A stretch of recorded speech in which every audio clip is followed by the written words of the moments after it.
Hello, I am Dr. K. Misra from R Classes. I welcome you all to my YouTube channel R Classes. This video tutorial is on multiple choice questions on industrial relations and labor enactments. This deals with Employee Provident Fund and Miscellaneous Provisions Act 1953 and Payment of Gratuity Act 1972.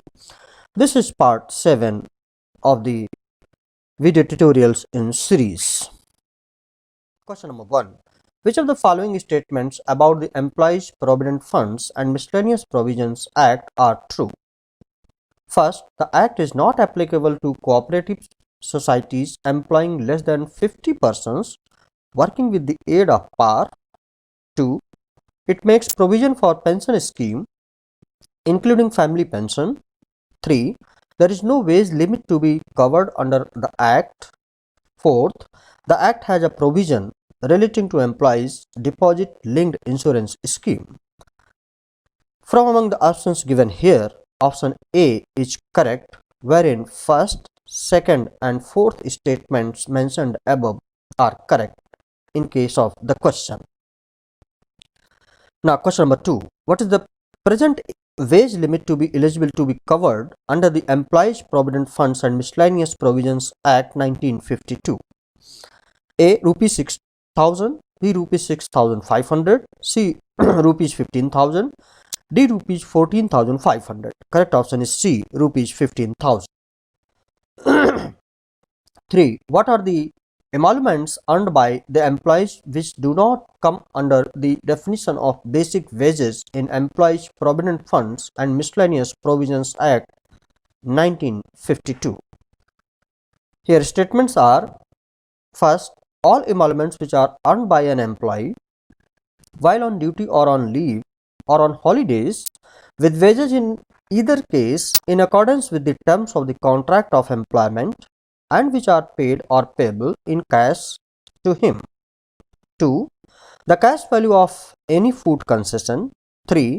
Any dearness allowance, house rent allowance, overtime allowance, bonus, commission or other similar allowance payable to the employee in respect of his employment or of work done in such employment. 4th, any presents made by the employer.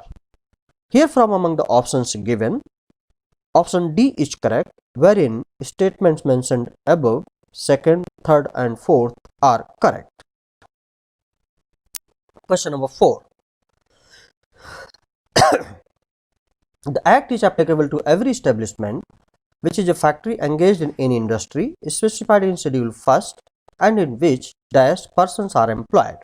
A. 20, B. 10 or more, C. 20 or more, D. 15 or more. Correct option is C. 20 or more. 5.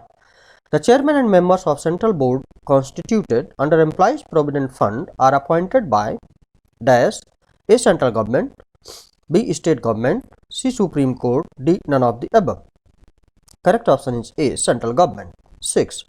Under Provident Funds and Miscellaneous Provisions Act 1952, how many members are appointed by the Central Government in Central Board representing employees in the establishments to which the scheme applies? A. 15, B. 10, C. 12, D. 20. Correct option is B. 10. 7. The contribution which shall be paid by the employer to the fund shall be dash A. 6%, B. 7%, C. 10%, D. 11%. Correct option is C. 10%. 8. The accounts of the Central Board is audited annually by dash A. Central Provident Fund Commissioner, B. Any auditor appointed by Central Government, C. Comptroller and Auditor-General of India, D. Any auditor appointed by the Chairman of Central Board. Correct option is C. Comptroller and Auditor-General of India. Question number 9.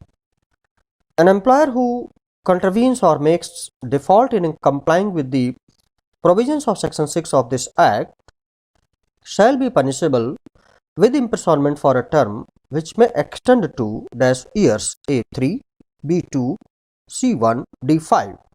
Correct option is A. 3. 10. This Provident Funds and Miscellaneous Provisions Act 1952 shall not apply to any establishment registered under the Cooperative Societies Act 1912, 2 of 1912, employing less than dash persons and working without the aid of par. Excuse me, A 20, B 50, C 100, D 70. Correct option is B 50. 11. No court inferior to that of dash class shall try any offence under his Provident Funds and Miscellaneous Provision Act 1952. A. High Court, B. Municipal Court, C. Presidency Magistrate or Magistrate of the First Class, D. Supreme Court. Correct option is C. Presidency Magistrate or a Magistrate of the First Class. 12. Which of the following statements about Central Board are true? First, the Central Provident Fund Commissioner is the ex-officio member of the Central Board. 2. The Central Board shall remain proper accounts of its income and expenditure in such form and in such manner as the Central Government may, after consultation with the Comptroller and Auditor-General of India, specify in the scheme. Third, Central Board shall submit annual report of its work and activities to the Central Government. From among the options given, here option C is correct, wherein statements mentioned above first and third are correct. 13. Employees Provident Funds Appellate Tribunal was constituted under Section Dash of Provident Funds and Miscellaneous Provision Act 1952.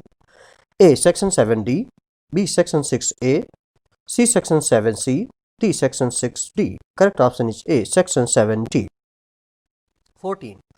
Under Provident Funds and Miscellaneous Provisions Act 1952, insurance fund means dash A. Medical insurance fund, B. Deposit linked insurance scheme, C. Unit linked insurance plan, D. Employees group accident insurance. Correct option is B. Deposit linked insurance scheme. 15. The Central Government has amended the ceiling for contributions under the Employees Provident Fund and Miscellaneous Provisions Act 1952, EPF Act, that is known in short, and Employees Provident Fund and Miscellaneous Provisions Scheme 1952, that is EPF scheme, from dash to dash with effect from 1st September 2014. Options are A. Rupees 7,500 to Rupees 15,000, B. Rupees 6,500 to Rupees 13,000, C. Rupees 6,500 to Rupees 15,000, D. Rupees 5,000 to Rupees 12,000. Correct option is C. Rupees 6,500 to Rupees 15,000. 16. Employer's share of contribution to the Provident Fund is dash A. 8.33%, B. 12%, C. 3.67%, D. 4.75%. Correct option is C. 3.67%.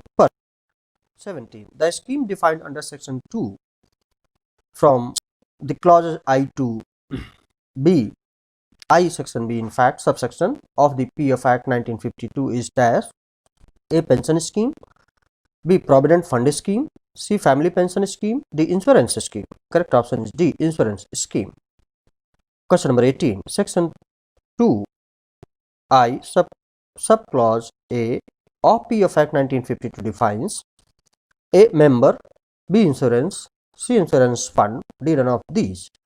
Correct option is C. Insurance fund. 19. The insurance scheme is framed under subsection 1 of dash of the PF Act 1952. A. Section 8A, B. Section 7B, C. Section 6C, D. Section 5D. Correct option is C. Section 6C. 20. The term member is defined in the dash of the PF Act 1952. A. Section 2J, B. Section 2U, C. Section 2M, D. Section 2P. Correct option is A. Section 2J. 21. Employees' share of contribution to Provident Fund is dash A. 8.33%, B. 12%, C. 3.67%, D. 4.75%. Correct option is B. 12%.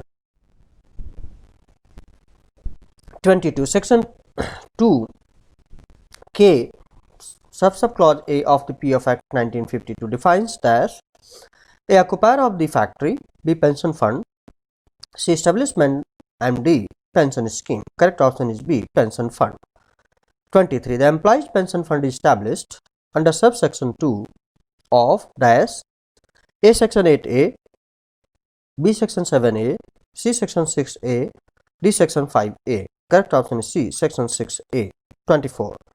Section 2KB of the PF Act 1952 defines dash A. Recovery amount. B. Recovery office. C. Recover office. Sir. D.